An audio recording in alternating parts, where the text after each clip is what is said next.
Hey guys! Welcome back to my channel. So for today, I'm going to teach you guys how to achieve this holiday magenta pink look. So ayan. Nakikita nyo?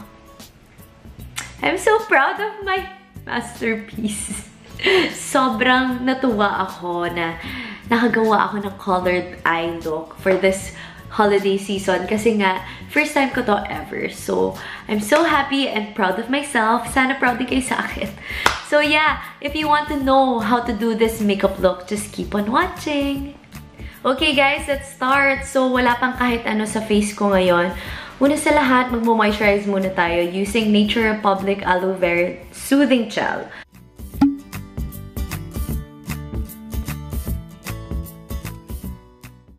Next is sunblock. I use the Neutrogena Beach Defense. Meron siyang SPF 70. Actually, more than a year ko na to ginagamit. And I love it. Light siya sa face. And hindi siya sticky pagkatuyo niya.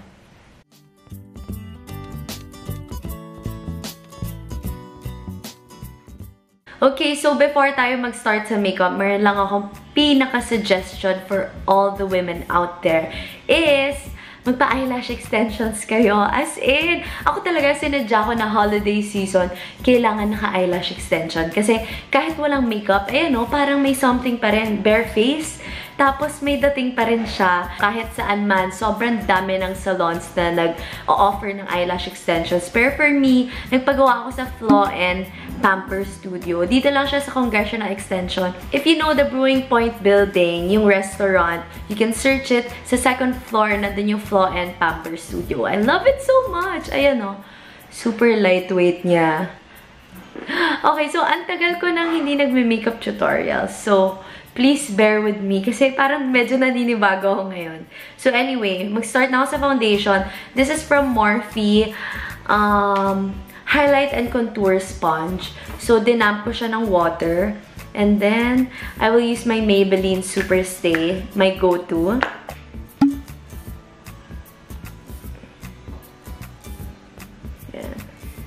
Actually, ang go-to sponge ko talaga is Beauty Blender. Although, yung sa akin kasi super luma na. So, tinapong ko na siya kasi nandidiri na ako.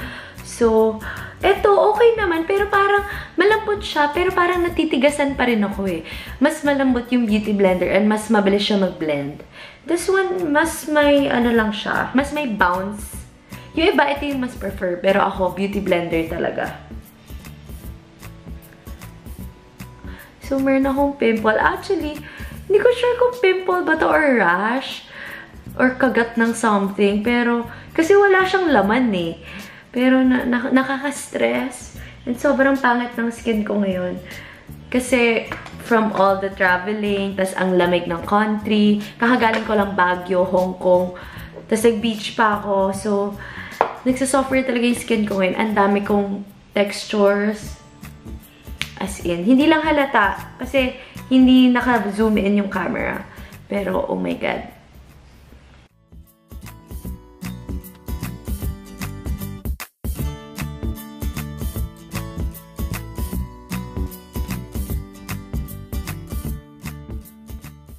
So, next is concealer. My Age Rewind.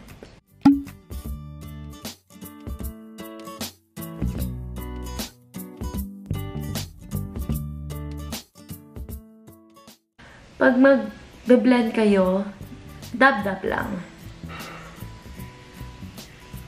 So, medyo maglalagay na rin ako sa my eye area. Okay, so after ko mag-concealer, magbe-bake ako, I will use the Nichido Final Powder in the shade Creamy Glow. Then, bake time.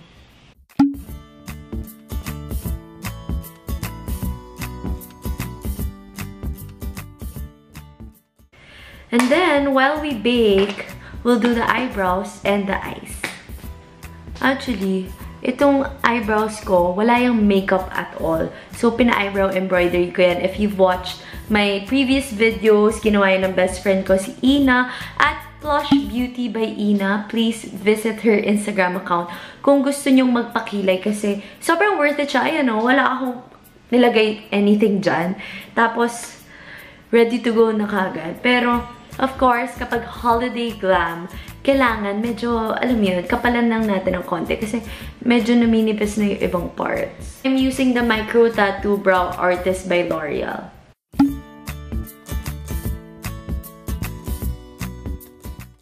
Sobrang love ko nitong Sunny's Face Life Brow Grooming Gel in Warm Brown. Long lasting.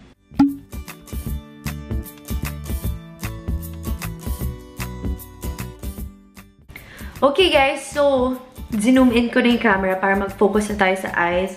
First is, gagamitin muna natin itong Tartelette na eyeshadow palette para mag-transition colors muna tayo. So I will use this Super Mom. Lalagay ko lang siya all over my lid. So actually, hindi na ako nag-eye primer kasi nilalagyan ko na siya ng foundation. Usually, foundation, concealer, yun na yun. Enough na yun for me. And then, dito tayo sa Wanderer. Dito sa crease. Okay, and then, same process sa kabilang side.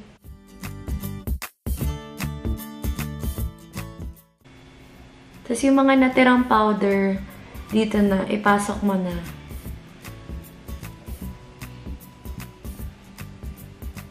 Next is, I will use this palette. Sobrang tagal na nito sa akin. Binili ko to from ColourPop. So, collection niya with My Little Pony. So, binili ko lang talaga to para meron akong colorful sa collection ko. Kasi nga, hindi naman ako nagko-color eh. Try lang talaga kung anong kaya kong magawa with colors. Try ko mag-orange. This one. Never ko pa to nagamit.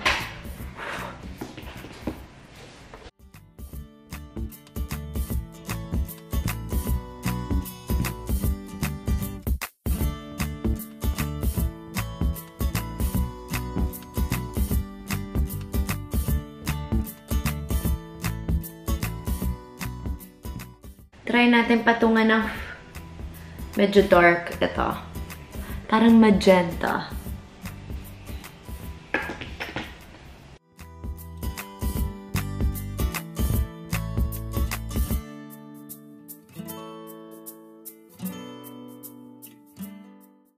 Okay, now na nalagay ko na yung magenta, babalik ako dito para i-blend out yung edges.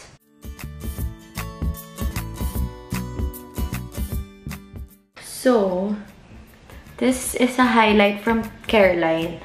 Gagawin ko siya gitna. Para lang may shiny, shimmering tayo sa mata. Sa gitnang part lang. Kasi gagamitin ko rin yan pang highlight.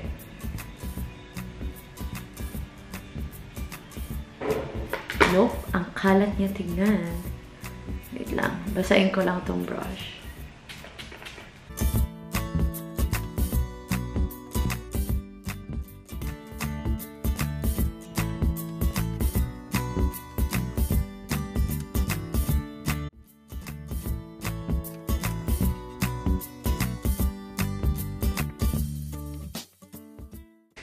So, ipo-brush off ko na tong bake.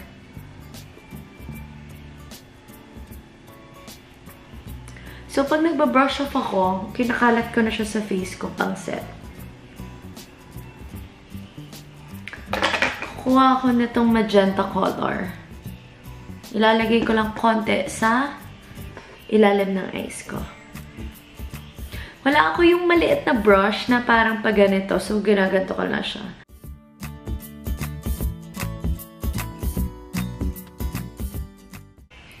After that, we are going to tight line. Since parang ayoko na to lagyan ng eyeliner, ita-tight line ko na lang siya. Tight line, yun yung eyeliner na ilalagay mo dito. Sa loob, hindi dito sa taas.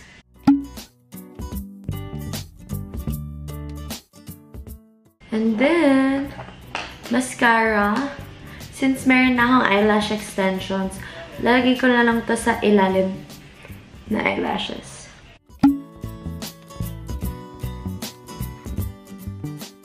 So after that, contour time. So actually, hindi naman contour, more on bronzer lang. So I use my water bronzer na Physicians Formula. Go-to ko to, as in, ang bango-bango.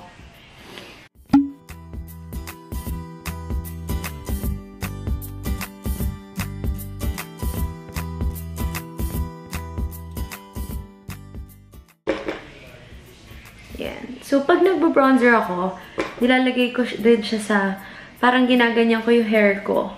Parang malagay ko rin sa medyo anit area. Para mas magmukhang natural yung pagka-bronze up.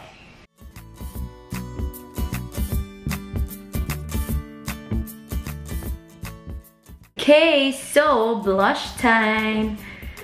So actually, sobrang nagustuhan ko tong palette na to. From Caroline. Nagustuhan ko tong dalawa, yung blush and yung highlight.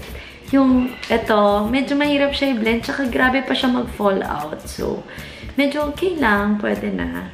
Pero ito talaga maganda yung blush. Pati yung color, ang ganda.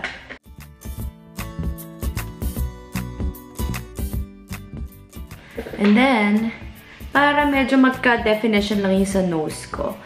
Hindi ko siya nino-nose contour. Minsan pag tinatamad ako, yung kamay ko lang, ginaganyan ko lang. Para medyo kumorte and maalis yung mga konting powder foundation around it. Yeah. Or if you have a brush, clean brush, may mga color na siya. Yun, lalagay mo lang around. Pero ito, pwede mo rin siyang kamayin. There. And then highlight.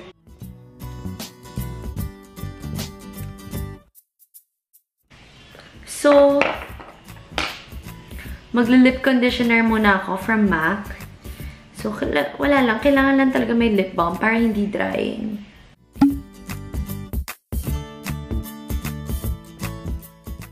Next is, ito yung go-to ko na ngayon na favorite color ko talaga, ganitong color. This is from MAC. Retro Matte Liquid Lip Color siya in Bird Spice. Parang nude pink talaga siya eh. Ayan. So what I do, kukortehan ko muna yung lips ko, tapos overline lang pa konti-konti.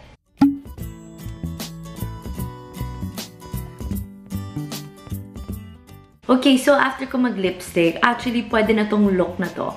Pero usually, ngayon kasi medyo into gloss ako. So, papatungan ko to ng gloss para mas mukhang plumpy and mas holiday vibe pa siya.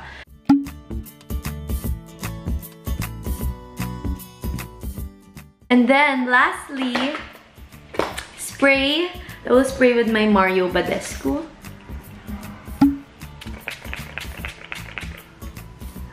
Whew.